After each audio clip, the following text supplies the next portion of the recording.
cruel attempt to humiliate her turned into a moment that silenced the room and shattered egos. You won't believe how she turned the tables with nothing but her talent.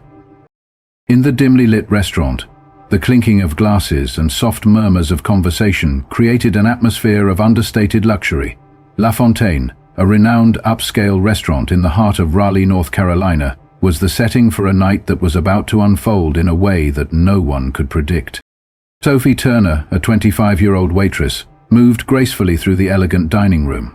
Her uniform was pristine, her demeanor polite, but inside she carried a quiet determination.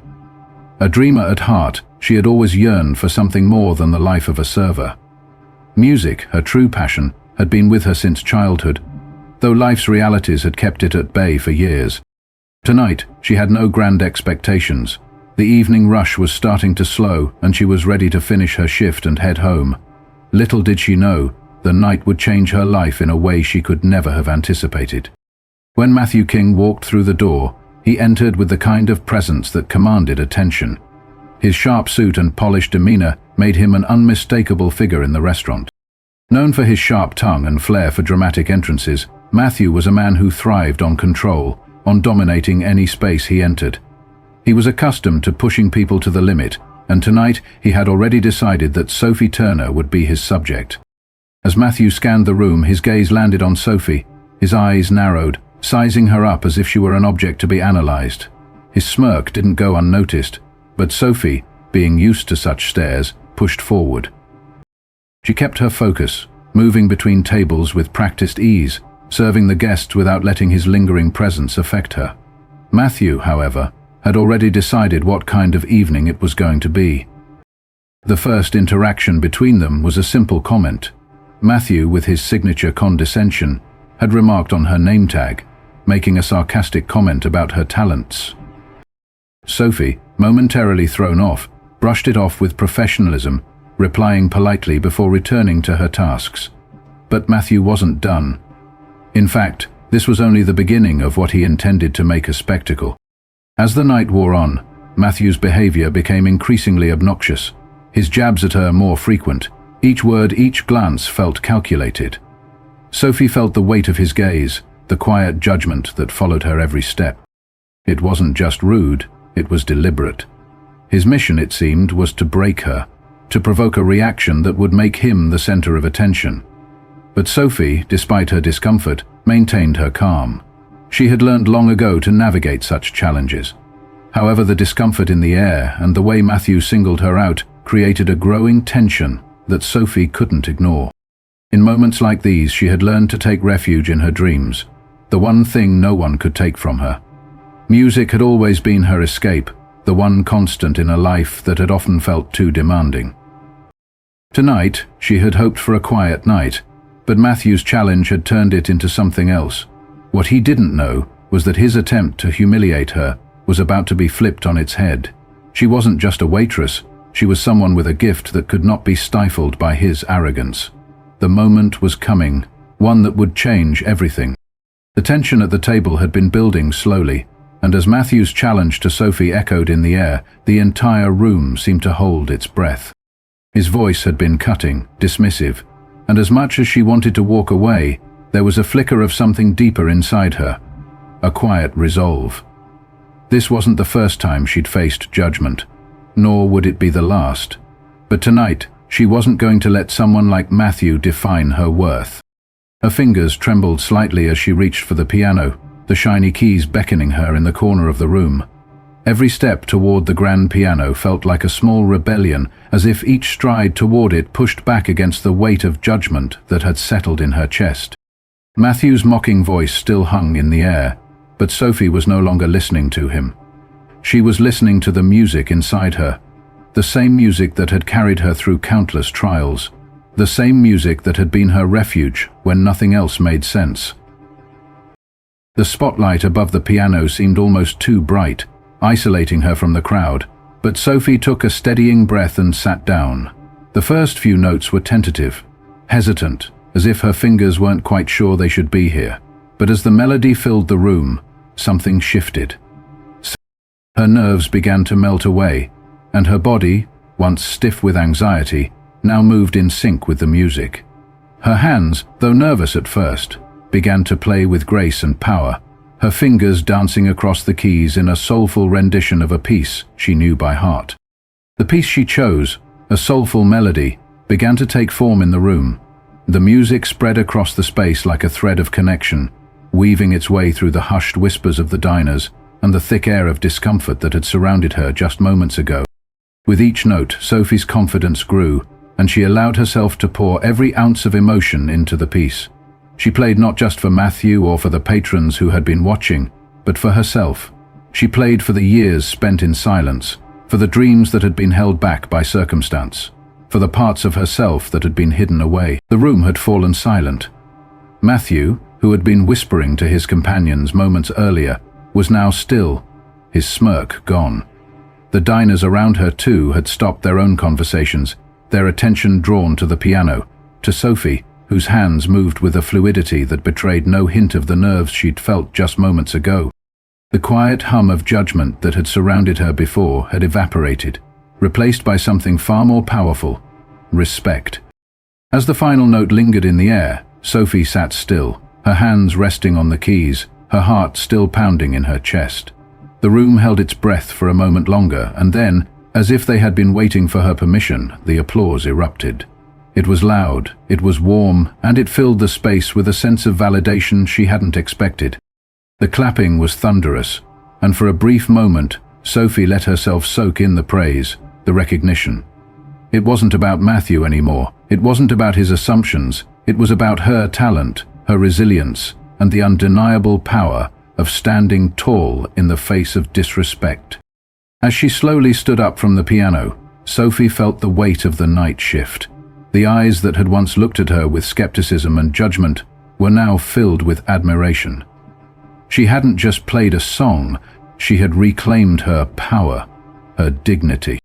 Matthew, still seated, clapped slowly, but his gesture was hollow, lacking the conviction of the applause she had received.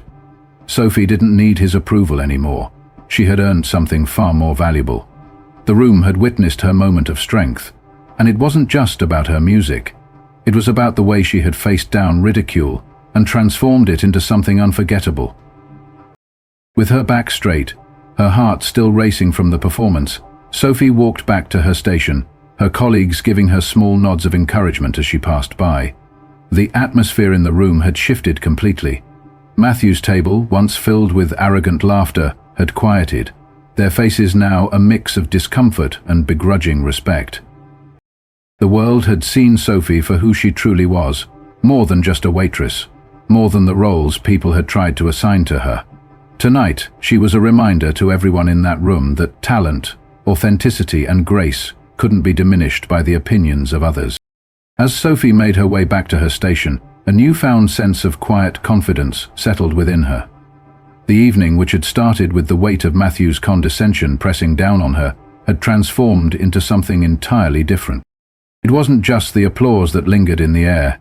It was the feeling that she had finally been seen not for her uniform, but for the woman she was and the talent she possessed.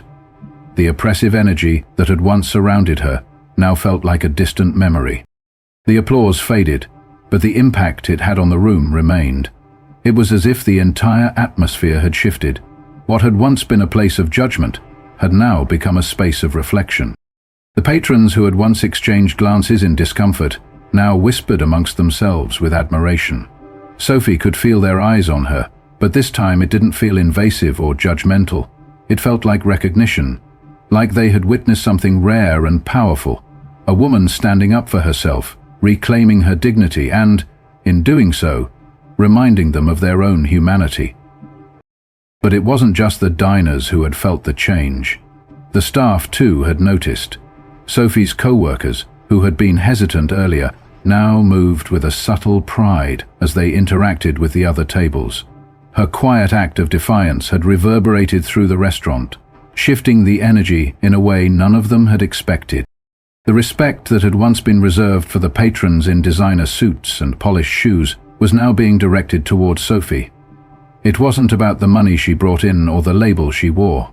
It was about her spirit, her strength, and the way she refused to be diminished. Matthew's table had gone quiet.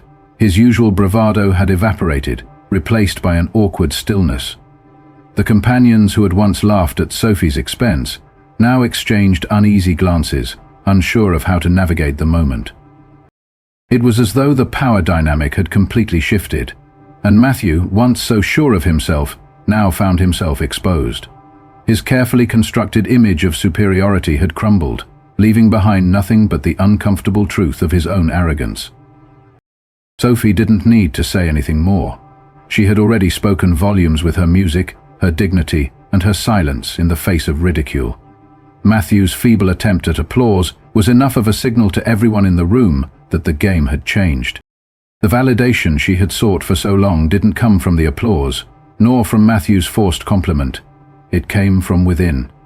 She knew that her worth had never been defined by the judgments of others, and tonight she had shown everyone in that room just how much power could be found in staying true to oneself. As the night wore on, Matthew King's table grew quieter, their laughter now stilted and forced. When Sophie Turner returned to collect their check, she could feel the unease radiating from them. Matthew, who had once commanded the room with his loud voice and sharp words, now shrank into his seat, his previous arrogance stripped away by the stark reality of his own behavior. Sophie Turner wasn't interested in revenge, but the shift in the air was undeniable. Matthew King had lost the control he once held. As she handed them the bill, Matthew King's companion, a younger man who had watched the exchange with silent curiosity, looked at Sophie with a sincerity she hadn't expected. "You were incredible," he said softly. There was no mockery, no condescension in his tone. He genuinely admired what she had done. For a moment, Sophie Turner allowed herself to feel the weight of that compliment. It wasn't just about the performance, it was about her strength, her willingness to stand tall in the face of adversity. She nodded her thanks, her gaze steady, and walked away. Sophie Turner didn't need Matthew King's acknowledgement to know that she had won. She had already claimed victory the moment she sat at that piano and let the music speak for itself. The night would end with Matthew King leaving in discomfort, his usual grandeur replaced by a quiet retreat. Sophie would stay, her head held high, knowing that she had turned an attempt to humiliate her into a moment of triumph, a moment that would echo long after the last glass of wine had been drunk and the last plate cleared. She wasn't just a waitress anymore, she was an artist, a woman who had reclaimed her voice, her passion, and her dignity. The world around her might not have changed overnight, but she had certainly changed the way people saw her. And that was enough for now. As Sophie walked back to her station, the weight of the night's events began to settle in. The applause, the lingering gaze of the patrons, and the shift in the room's energy. She had made a statement. And it wasn't just through her music. It was through the quiet confidence that had emerged in the face of ridicule, through the way she had taken control of her narrative without uttering a single word in retaliation. The feeling of victory wasn't loud or boastful, it was subtle, like the gentle hum of a song that had finally found its melody. But that moment wasn't just about Matthew King, or even about the room full of strangers who had watched her perform. It was a personal victory, one she had fought for her entire life, though she hadn't realized it until now. It was the culmination of years of dreaming, of sacrificing, and of staying true to the woman she had always known herself to be. In the face of mockery, Sophie Turner had reclaimed her power, not through defiance or anger, but through authenticity. As the night wore on, the familiar rhythm of the restaurant began to settle back into place. The clinking of silverware, the soft murmur of conversations, the rustling of napkins, all of it resumed, as though nothing had happened. But Sophie Turner knew better. The space had changed, and she had been the one to transform it. The way her co-workers looked at her had shifted. There was a new respect in their eyes, an understanding that she wasn't just another server in a uniform, but a woman with a presence that commanded recognition. They had witnessed the subtle power of self-assurance, the kind that didn't need validation from others to stand tall. Matthew King's table, on the other hand, had become a ghost of its former self. The loud chatter and boisterous laughter that had once filled the air now seemed absent, replaced by an awkward silence. His companions no longer laughed at his jokes. They no longer nodded in agreement. Instead, they sat, fidgeting, avoiding eye contact with one another. Matthew King, the man who had strutted into the room with an air of superiority, now seemed diminished, his power gone. And Sophie Turner, though she hadn't aimed to humiliate him, knew that his discomfort was the price he had paid for underestimating her. She wasn't here to prove a point. She hadn't sat at that piano to seek validation or to show Matthew King who was boss. No, it was deeper than that. Sophie Turner had played because it was who she was. She had performed not for the applause, but for the freedom of expression, for the release of the emotions that had built up over years of quietly standing aside. Her music had been a mirror of her soul, an expression of everything she had held inside. And in that moment, the truth was undeniable. The power to shape the room, to shift the energy, had always been hers. When the night finally came to a close, and Matthew King and his entourage left in their usual hasty fashion, the energy in the restaurant had not been one of triumph over him, but of something else entirely. It was a quiet sense of accomplishment, a knowledge that she had done what she came to do. Sophie Turner had redefined the evening. She had turned a moment of humiliation into a personal victory, not by silencing Matthew King, but by showing him, and everyone else, that her worth was not tied to their expectations. Her worth had always been inherent, and she had proven it with nothing but her talent and her integrity. As she locked up for the night and stepped into the cool Raleigh air, Sophie Turner felt lighter. The day had been long, filled with moments that had tested her patience and resilience, but it had also been transformative. She wasn't just another waitress with a dream, she was an artist who had made her voice heard. The piano in the corner had always been her sanctuary, but now it symbolized something greater. It symbolized the beginning of her journey, one that was no longer defined by the limitations of others, but by her own commitment to her passion. The road ahead wasn't without its challenges, but Sophie Turner felt ready. She wasn't waiting for permission anymore. The next step was hers to take. The music had always been there, waiting patiently for her to embrace it, and now, with her heart full of newfound confidence, Sophie Turner knew it was time to step forward, to no longer hide behind fear, but to embrace the power of her own authenticity. She had already made her statement, and the world was finally listening. The days following that fateful night at La Fontaine were quiet, but something had shifted. Sophie Turner found herself walking with a new purpose.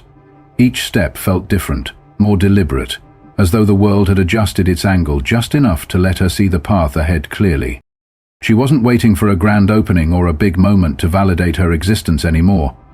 She had already claimed it for herself, with her music, with her confidence, and most of all, with her refusal to let others dictate her worth. Her colleagues at the restaurant began to treat her differently. There was a sense of quiet respect in their greetings, a shift in their energy when they interacted with her. They had witnessed the transformation, the way she had stood tall in the face of mockery and turned it into a moment of strength. It wasn't just that Sophie Turner had played a beautiful piece on the piano. It was that she had refused to let anyone make her feel small. She had shown them the power of staying true to who you are, even when the world tried to silence you. And then, as if the universe had been waiting for Sophie Turner to make her move, the call came. It was a week after the incident, during one of her rare breaks from the restaurant. She had been sitting in the back, listening to the sound of the piano keys under her fingertips, when her phone buzzed on the counter. The name on the screen was unfamiliar, but the number sparked something in her. A sense of anticipation, a feeling that something was about to change. "Hello, is this Sophie Turner?" "Yes, speaking," she replied, wiping her hands on a napkin as she sat up straighter. "This is Ethan Walker, with Cascade Records. I was at La Fontaine last Friday night." Sophie Turner's heart skipped. Cascade Records. Her pulse quickened as she listened. "I'm a producer, and I've been following your work for a while now. I was in the restaurant when you played. Honestly, I was moved by your performance. You've got something special, Sophie Turner. I'd like to offer you a chance to record a demo." Her breath caught in her throat. It felt surreal. This was the moment she had dreamt of, but it was different now. It wasn't the glitz of fame she was chasing. It was the validation of her own worth. She had earned this moment on her own terms. She had worked for it, faced down ridicule and doubt, and had turned it all into a force that carried her forward. The conversation continued, but Sophie Turner could hardly focus on the details. All she could think of was how far she had come, from the little girl who had hidden behind an out-of-tune piano in a small town, to the woman who had just captivated a room full of strangers and earned the recognition she deserved. This wasn't just a chance to record a demo, it was an opportunity to finally take control of her future, to bring the music that had always been inside her out into the world. As the call ended and she hung up, Sophie Turner looked around at the familiar kitchen, the soft hum of the restaurant in the background, and realized something. She wasn't just a waitress anymore, she was an artist, and the world had finally taken notice. The next few days were a blur of meetings and logistics, but it didn't feel overwhelming. Sophie Turner was ready. She had waited for this moment for too long to be anything but confident. She stepped into the recording studio, a place she had only dreamed of, and set her hands on the piano keys, ready to pour her soul into the music. When the first notes echoed through the room, Sophie Turner didn't just play. She owned the moment, knowing that everything she had gone through, the struggles, the sacrifices, the quiet confidence, had led her here. And in that room, with the sound of the piano filling the space, she was no longer waiting for validation from anyone. She had become the woman she had always known she was meant to be. Sophie Turner's journey was just beginning, but it wasn't the end of her story. It was the beginning of a new chapter, one where her talent would no longer be hidden or dismissed. She had turned the tables, not through defiance but through resilience, authenticity, and the unwavering belief in her own worth. The lesson from Sophie Turner's story was clear. Never let anyone define you, not even in the face of their ridicule. Your worth doesn't come from their opinions. It comes from staying true to your passions and showing the world who you really are. When you embrace your true self, the world has no choice but to listen. Sophie Turner's story is a powerful reminder of the importance of staying true to ourselves, even in the face of doubt and adversity. In today's world, it's easy to let others' opinions and judgments define us, especially when pursuing dreams that feel out of reach. Like Sophie Turner, many of us face moments where we're underestimated or ridiculed. But it's in these moments that we have the opportunity to rise above. The key takeaway from Sophie Turner's experience is to trust in your own talents and resilience. Whether you're in a job you're not passionate about, or you're chasing a dream that feels too far off, don't let the opinions of others dictate your worth. Like Sophie Turner, you might find yourself in a situation where your abilities are dismissed, perhaps not in the form of a public performance, but in subtle ways. It's in these moments that you must choose to stand firm, embrace your unique strengths, and prove your value through your actions. Don't wait for external validation to pursue what truly matters to you. Instead, focus on building your skills, pursuing your passions, and holding on to your integrity. Just like Sophie Turner, who turned a moment of humiliation into a triumph, you too have the power to turn any situation around by owning your journey and letting your true self shine through. Keep your head high, trust your worth, and let your passion lead the way. Written and performed by Sherry Monk from ballet, Move completed the story of Rachel Foley in Pallias. Her song leads to the